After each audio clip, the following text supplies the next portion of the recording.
گھر میں جھانک سکتے ہیں تاکہ ہم دیکھیں کہ کون آ رہا ہے کون جا رہا ہے اور ان کی فیملی کیسی ہے، یہ کیسا ہے۔ دیکھیں یہ بالکل ناجائز اور سخت گناہ ہے، کیونکہ نبی کریم صلی اللہ علیہ وسلم نے اس چیز کو شدید ناپسند فرمایا کہ کوئی دروازے سے جھانک کر اندر دیکھے۔ ایک شخص نے اسی طرح دیکھا تو نبی کریم صلی اللہ علیہ وسلم کے ہاتھ میں کنگھی تھی، آپ نے اس کی طرف یوں کنگھی کی تو وہ پیچھے ہٹا۔ رحمت کونین صلی اللہ علیہ وسلم نے اس سے فرمایا کہ یہ دروازہ بجانے کا حکم نگاہوں کی حفاظت کے لیے ہی تو ہے، تو یہ ہو سکتا ہے کہ آپ جھانکیں اور دیکھیں کوئی کیسی حالت میں ہو، کوئی کیسی حالت میں، تو اس طرح کسی کی اجازت کے بغیر اس کے گھر میں جھانکنا، بلکہ ایسی جگہ کھڑا ہونا کہ خامخواہ اس کے گھر میں صحن میں یا بعض اوقات واش روم باتھ روم وغیرہ باہر صحن کے اندر بنے ہوتے ہیں بعضوں کے، تو وہ نظر آ رہا ہے کون اندر جا رہا ہے کون جا رہا ہے، یہ بالکل غلط چیز ہے۔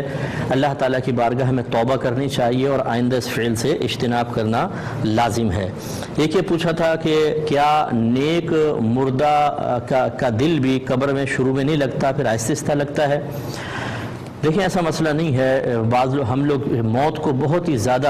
عجیب و غریب، چونکہ ہم نے چند باتیں سنی ہوتی ہیں عذابات کے بارے میں اور دیگر چیزوں کے بارے میں، تو ہم سمجھتے ہیں شاید مرنے کے بعد بہت ہی سخت معاملات ہیں۔ ایسا نہیں ہوتا۔ جو نیک آدمی ہوتا ہے وہ تو اپنی موت کے وقت ہی اللہ تعالیٰ چونکہ پردے ہٹا دیتا ہے، وہ حضرت ملک الموت علیہ السلام کو بڑی خوبصورت شکل میں دیکھتا ہے، پھر جنتی نعمتیں اس کے پاس لائی جاتی ہیں، ہزاروں فرشتوں کو اس کو پروٹوکول ملتا ہے، اس کی روح کو ساتویں آسمان حتیٰ کہ عرش الہی تک پہنچایا جاتا ہے، وہ سجدہ ریز ہوتی ہے، اور پھر اللہ تبارک و تعالیٰ اس کی روح کو قبر میں لوٹانے کا حکم ارشاد فرماتا ہے۔ پھر منکر نکیر کے سوالات کے جوابات میں ثابت قدمی، پھر اس کی قبر کو جنت کے باغوں میں سے ایک باغ بنا دیا جانا، تا حد نگاہ وسیع کر دیا جانا، اور پھر مختلف معاملات۔ بعض اوقات تو فرشتے اس سے کہیں گے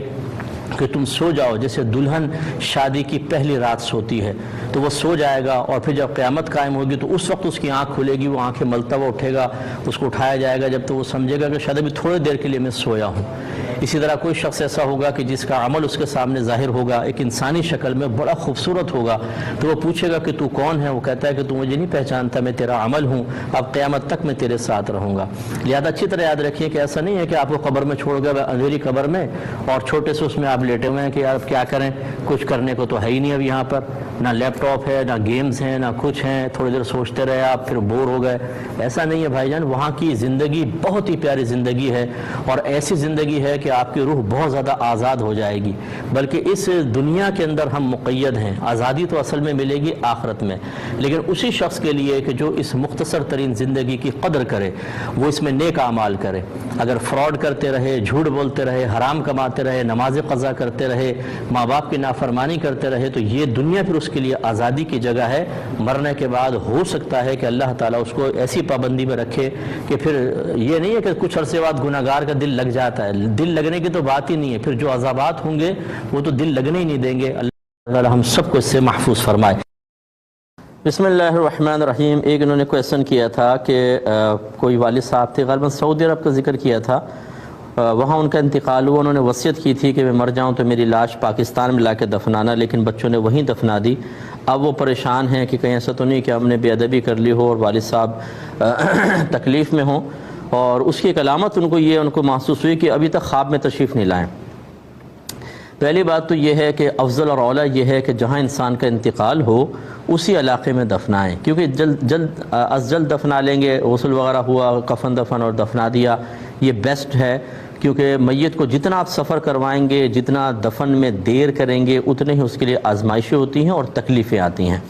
جب آپ یہاں لے کر آتے ہیں تو ایسے تو نہیں لاش کو بھیج دیں گے، اندر سے اس کا پوسٹ مارٹم کیا جاتا ہے، ہر اس چیز کو باہر نکال دیتے ہیں کہ جس کے سڑنے سے فوراً بدن جو ہے وہ سڑ جائے گا، گل جائے گا، تو اندر آنتیں وغیرہ سب سے پہلے نکالی جاتی ہیں، تو پوسٹ مارٹم لازم ہوا۔ اگر مرنے والے کو پتہ ہونا کہ مرنے کے بعد جب میرا پیٹ چیرا جائے گا اور یہ سب چیزیں نکالی جائیں گی کس قدر تکلیف اور اذیت ہو، کبھی بھی وصیت نہ کرے۔ اور یہ عجیب بات سمجھ میں نہیں آتی کہ پوری زندگی آپ پاکستان سے باہر گزار دیتے ہیں، لیکن مرنے کے لیے پاکستان بہت اچھا لگتا ہے۔ یہ کیوں اچھا لگتا ہے؟ پھر آپ وہیں پہ دفن ہو جائیں، کوئی مسئلہ نہیں ہے، اور شرعی طریقہ بھی یہی ہے۔ اگر آپ یہ سمجھتے ہیں نہیں پاکستان آ کر ذرا سکون ہوگا کیونکہ چچا کی قبر یہاں ہے، مامی کی قبر یہاں ہے، تایا کی قبر یہ ہے، تو ان کی قبروں کے قریب ہونے سے کوئی فائدہ نہیں۔ اگر معذب ہیں، معاذ اللہ ثم معاذ اللہ عذاب نازل ہو رہا ہے، تو چاہے ساتھ ملی ہوئی قبریں ہوں، الیک سلیک کا موقع بھی نہیں ملے گا، یہ بالکل دور ہوتے ہیں۔ شرح الصدور میں یہ لکھا ہوا ہے کہ جب کوئی انسان مرتا ہے تو ان کی روحیں جو رشتہ داروں کی آپس میں ملتی ہیں، تو جو پہلے مرے ہوتے ہیں وہ پوچھتے ہیں کہ فلاں کیسا ہے، فلاں کیسا ہے، فلاں کیسا ہے، بتاتا ہے ایسا ایسا ایسا ہے۔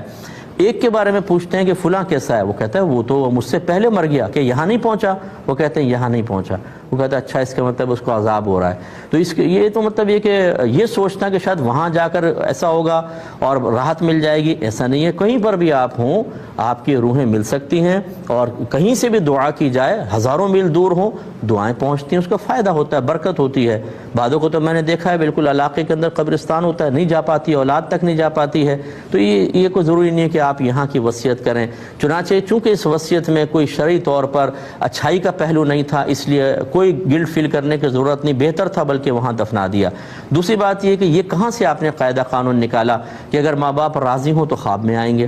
کسی کے بعض اوقات پوری زندگی نہیں آتے، حالانکہ انتہائی خوش اور راضی جاتے ہیں، یہ کوئی قاعدہ قانون نہیں ہوتا۔ اس طرح کی چیزیں اپنے معیار نہ بنا لیں، یا لوگوں کے سنے سنائے وہی میں بارہا عرض کرتا ہوں، نہ قرآن ہم سیکھتے ہیں نہ حدیث سیکھتے ہیں، اس قسم کی باتیں ہم پر بڑی اثر کرتی ہیں۔ کوئی محلے کی خاتون آ جائیں گی، بولیں گی کیا تمہارے والد صاحب آئے خواب میں؟ نہیں آئے نا، اس کا مطلب ہے ناراض ہے تم سے۔ اب آپ وسوسے میں مبتلا ہو گئے، ناراض ہیں تبھی خواب میں نہیں آئے، ناراض ہیں۔ ذرا پورے محلے کا ایک انٹرویو لے کر دیکھیں جن کے ماں باپ راضی گئے کہ تمہارے خواب میں کتنی مرتبہ آئے ماں باپ، پتہ چلے گا کسی کے خواب میں بالکل بھی نہیں آئے۔ تو پھر یہ کہاں سے ضابطہ قاعدہ نکالا؟ خواہ کی ٹینشن، خواہ کے صدمات، خواہ کی پریشانیاں، اور جہاں حقیقی طور پہ پریشان ہونا چاہیے اپنی بے عملی کے اوپر، اپنے گناہوں پر، حرام کمانے پر، اپنے بیوی بچوں کو نیکی کا حکم نہ دینے پر، انہیں گناہ سے نہ روکنے پر، اپنے بچوں کو بیوی کو علم دین نہ سکھانے کی بنا پر جو گناہ کبیرہ آپ کر رہے ہیں اس کے اوپر پریشان ہونا چاہیے، اس پر نہیں ہوتے ہیں۔ ذرا ہمیں اپنے بارے میں سوچنا چاہیے۔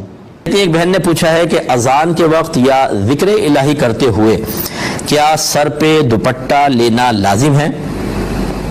دیکھیں، لازم بمانا فرض یا واجب نہیں ہے، بہتر ہے، اچھا ہے کہ جب یہ ادب کا تقاضا ہوتا ہے کہ اذان ہو رہی ہے تو عورتیں سر پہ دوپٹہ لے لیں، کھانا کھاتے ہیں تو بھی ادب ہے، واش روم میں جائیں تو ادب ہے۔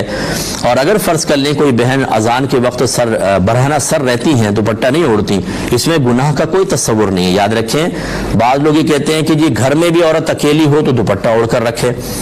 یہ کیوں رکھے جبکہ نامحرم بھی نہیں ہے؟ فرض کریں صرف شوہر ہیں یا والد صاحب ہیں، بھائی وغیرہ ہیں، اگر وہ دوپٹہ نہیں لیتی سر کے اوپر شرعاً بالکل جائز ہے۔ تو بعض کہتے ہیں نہیں سر پہ دوپٹہ ہر وقت ہونا چاہیے کیونکہ جنات بھی ہوتے ہیں اور یہ فلاں، تو جنات سے پردے کا کہاں حکم ہے یہ بتائیے؟ جنات سے تو پردے کا حکم ہی نہیں ہے۔ تو خواہ خواتین کو مقید کرنا، اب وہ چولہے کے سامنے کھڑی ہوئی آپ نے فتویٰ دے دیا کہ سر پہ دوپٹہ لے کر رکھیں ہر وقت، بیچاری جلنے کا اندیشہ، گرمی میں ذرا کھڑے ہونا، ایسے لوگ ذرا 1 گھنٹے کھانا بنائیں تو پتہ چل جائے اچھی طریقے سے کہ کتنی مشکل سے بہنیں کام کر رہی ہوتی ہیں، تو لہٰذا بیجا سختیاں کرنے کی حاجت نہیں ہوتی ہے۔ تو اس لیے آپ سر پہ لے لیں تو ادب ہے، بہتر ہے۔ نہیں